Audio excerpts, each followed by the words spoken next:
Hello बच्चों, स्वागत है आप सभी का अपने चैनल हिंदी एकेडमी श्री शिव बाबा विश्वनाथ शिक्षण संस्थान ऑनलाइन क्लास में। आज के इस नए वीडियो में मैं आप लोग को गोस्वामी तुलसीदास द्वारा रचित वन पथ पर शीर्षक जो कवितावली अयोध्या कांड से लिया गया है, जिसमें गोस्वामी तुलसीदास जी जो हैं राम लक्ष्मण और सीता का अयोध्या से वन मार्ग पर पैदल चलते हुए बड़े ही मनोरम ढंग से वर्णन किए हैं। तो आइए वन पथ पर शीर्षक का पहला पद्यांश हम सर्वप्रथम पढ़ते हैं। उसके बाद मैं आपको उसका प्रसंग बताते हैं, फिर उसके बाद मैं आपको उसकी व्याख्या करके बताते हैं। तो चलिए वीडियो को शुरू करते हैं। क्या लिखा गया है? वन पथ पर पुरते निकसी रघुवीर बधु धर धीर दये मग में डगदोय झलकी भरी भाल कनी जल की पुट सूख गए मधुरा धरवे फिर बूझती हैं चलनो अब केतिक पण कुटी करिहों कित हवे ती की लख आतुरता पी की अखिया अति चारु चली जल चोए। तो आइए सर्वप्रथम मैं आपको इसका प्रसंग बताना उचित समझते हैं। इसमें गोस्वामी तुलसीदास जी जो हैं अयोध्या से वन जाते समय पैदल चलती हुई सुकुमारी सीता की करुण दशा का बड़े ही मनोरम ढंग से वर्णन किए हैं। तो चलिए अब मैं आपको इसकी व्याख्या करके बताते हैं।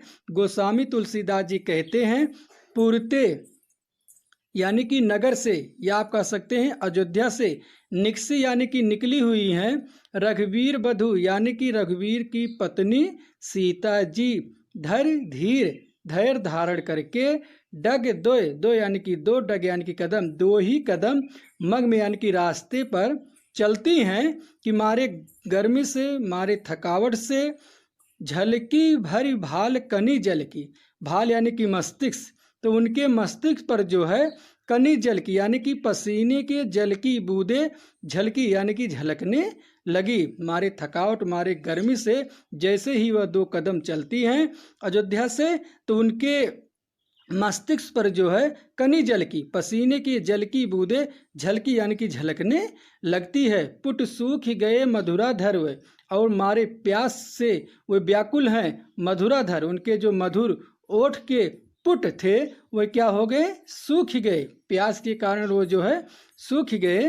फिर बूझती हैं, फिर जो है अपने स्वामी से बूझती हैं यानी कि पूछती हैं चलनो अब केतिक, केतिक यानी कि कितनी दूर, अभी कितनी दूर चलना है। पर्ण कुटी यानी कि पत्तों की कुटिया, कित हवे यानी कि कहाँ पर, करियो यानी कि निर्मित, आप पत्तों की कुटिया कहाँ पर निर्मित करेंगे, कहाँ पर बनाएंगे। ती की लख आतुरता पी की, गोस्वामी तुलसीदास जी कहते हैं कि श्री रामचंद्र जी ती की यानी कि अपनी पत्नी की, ती यानी कि स्त्री, अपनी पत्नी की यानी कि सीता जी की आतुरता यानी व्याकुलता को लख यानी कि देख करके अखिया अतिचार, अतिचार माने अत्यधिक सुंदर, उनके अत्यधिक सुंदर आंखों से चली जल चोए, चोए यानी कि चुन, उनके अत्यधिक सुंदर आंखों से प्रेम के आंसू बहने लगते हैं। पुनः एक बार फिर से देखिए। पुरते निकसी रघुवीर बधु धर धीर दये मग में डगदे।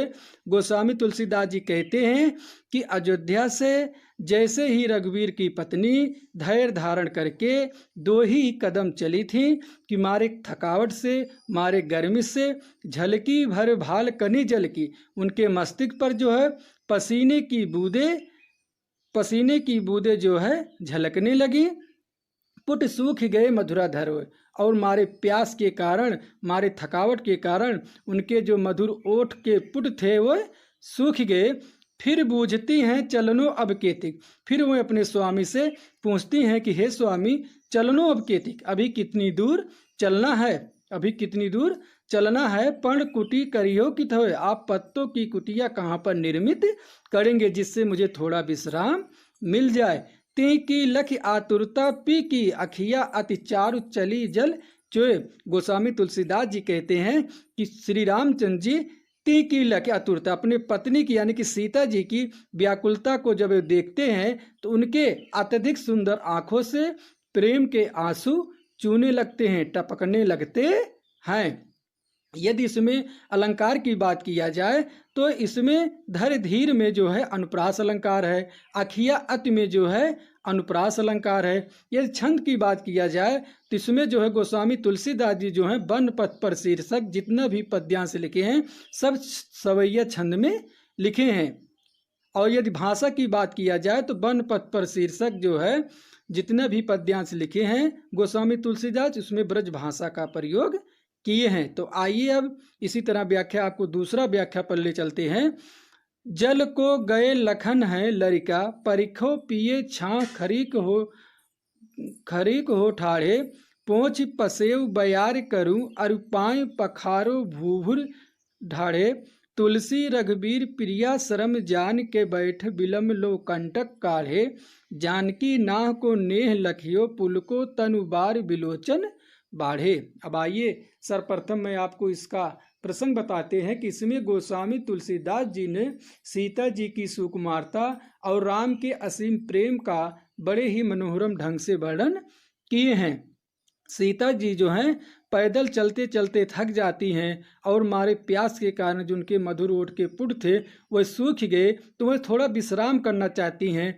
तो श्री रामचंद्र जी से कहती हैं जल को गए लखन, जल को गए लखन है लरिका, परिखों पिए, परिखों यानी कि प्रतीक्षा पिए यानी कि श्री रामचंद्र जी वो अपने स्वामी से कहती हैं कि हे प्रिय, हे स्वामी, जल को गए लखन, जल लेने के लिए लखन यानी कि लक्ष्मण गए हैं, लड़िका अभी वे लड़िका हैं, छाह घड़ीक, घड़ीक यानी कि एक घड़ी भर, एक घड़ी भर आप किसी पेड़ की छाया में ठाढ़े यानी कि खड़े हो जाइए, जिससे कि मैं उनकी परिखों यानी कि प्रतीक्षा कर लूं और पोंछ पसेव बयार करूं। फिर जो है सीता जी अपने स्वामी से आगे कहती हैं पोंछ पसेव, पसेव यानी कि पसीना, और जो आप पैदल इतनी दूर आए हैं जो गर्मी के कारण आपके मस्तिष्क पर जो है पसीना हो गया है, मैं उसको पोंछ दूं, बयार करूं और आपको हवा कर दूं। अरु पाए, अरु यानी कि और, पाए यानी कि पैर, और जो आपके पैर जो हैं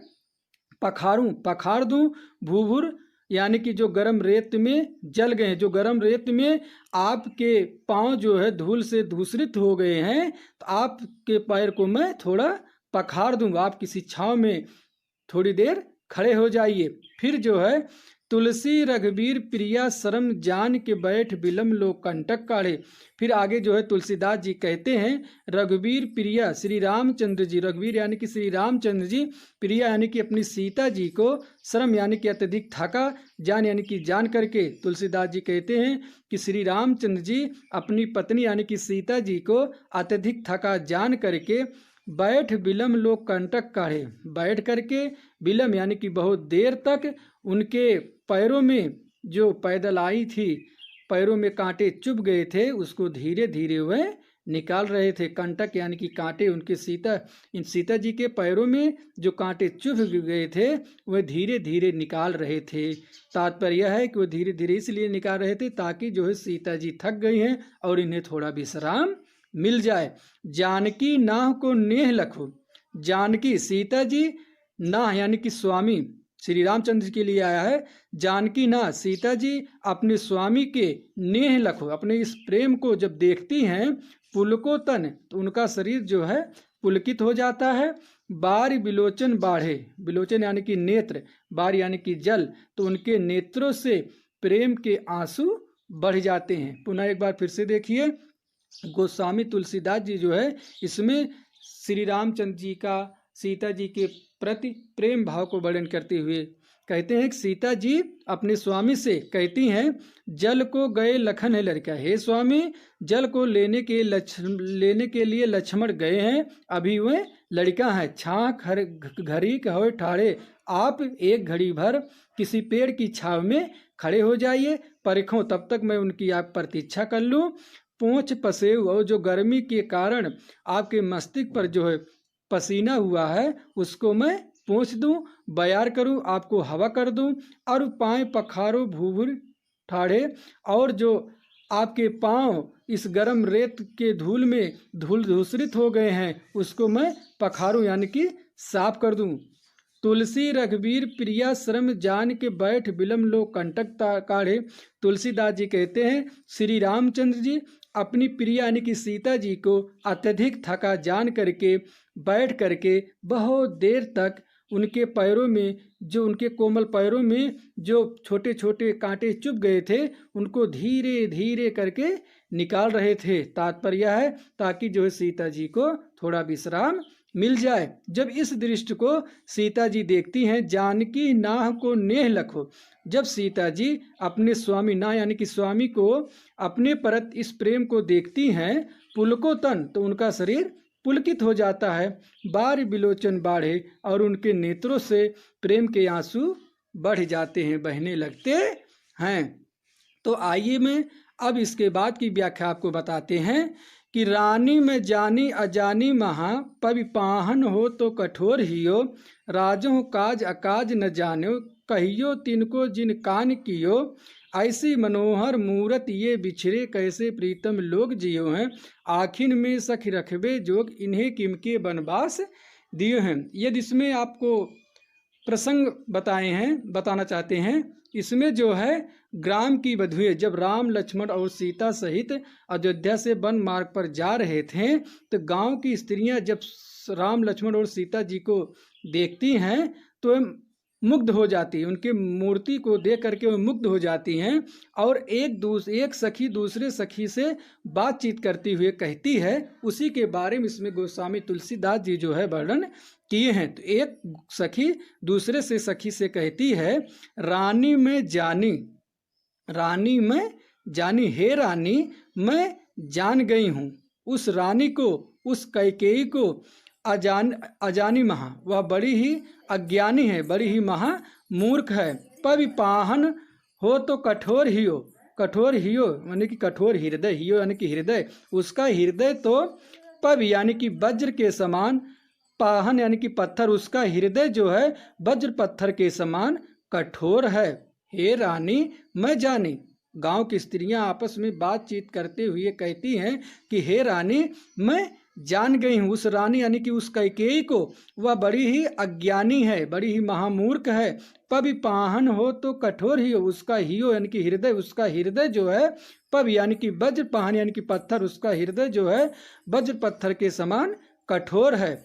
राजों काज अकाज न जानो, उस राजा दशरथ जो अपने काज अकाज जो उचित और अनुचित ना जानो, नहीं जान पाए, कहियो ती को, जो एक स्त्री के कहने पर कही हुई बात को कान की अपने कान में ही रख लिए हैं, ऐसी मनोहर मूरत ये बिछड़े कैसे प्रीतम लोग जियो। फिर वह गांव की स्त्रियां आपस में बातचीत कर रही हैं और एक दूसरे से कहती हैं कि हे सखी ऐसी मनोहर मूरत, ये जो मूरत है ये तो मन को मोहने वाली है, ये बिछड़े कैसे प्रीतम लोग, इनसे जो बिछुड़ जाएंगे तो भला इनसे प्रीतम, इनसे जो प्रेम करने वाले हैं लोग जियो तो इनसे कैसे भला जी पाएंगे। ऐसी मनोहर मूरत ये बिछड़े कैसे प्रीतम लोग जियो।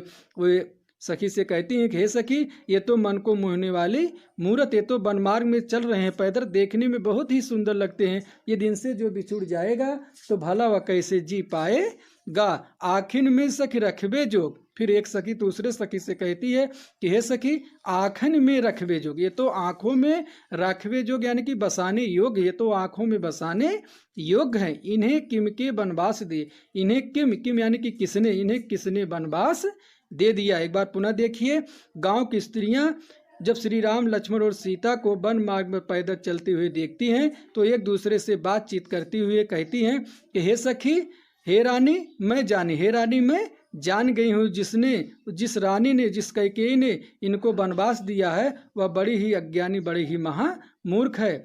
पविपाहन हो तो कठोर ही है, उसका हृदय जो है वज्र पत्थर के समान कठोर है। राजों काज अकाज न जानो, राजा दशरथ जो अपने उचित और अनुचित को नहीं समझ पाए, कहियो ती को जिन कान कियो, जो अपने एक स्त्री के कहने पर अपनी उनकी बात को अपने कान में ही रख लिए, ऐसी मनोहर मूरत ये बिछुड़े कैसे प्रीतम लोग जियो। ये सकी ये तो मन को मोहने वाली मूरत है, ये तो हमारे मन को लुभा रहे हैं, बिछुड़े कैसे प्रीतम लोग जियो, जो इनसे बिछुड़ जाएंगे भला वो कैसे जी पाएंगे। आखिन में सखी रखबे जो। फिर वो सखियां आपस में बातचीत करते हुए कहती हैं कि हे सखी, ये जो मूर्ति हैं जो मन को लुभाने वाली हैं, आखिन में सखी रखबे जो, ये तो आंखों में बसाने योग्य हैं, इन्हें किम के बनवास दे, इन्हें किसने बनवास दे दिया है। तो बच्चों, आज का पद्यांश हम यहीं पर पूर्ण रूप से समाप्त करते हैं। शायद हम आशा भी करते हैं कि आप लोग को वन पथ पर शीर्षक का पद्यांश पूर्ण रूप से समझ में आ गया होगा। यदि आपको समझ में आ गया होगा तो आप लाइक करना ना भूलें। अब जो है इसी तरह का वीडियो मैं जो है अगले वीडियो में लेकर के आएंगे। तब तक के लिए धन्यवाद। यह मेरा वीडियो जो है आप लोग 2-3 बार देखना, ताकि जो है पूर्ण रूप से समझ में आ जाए। धन्यवाद।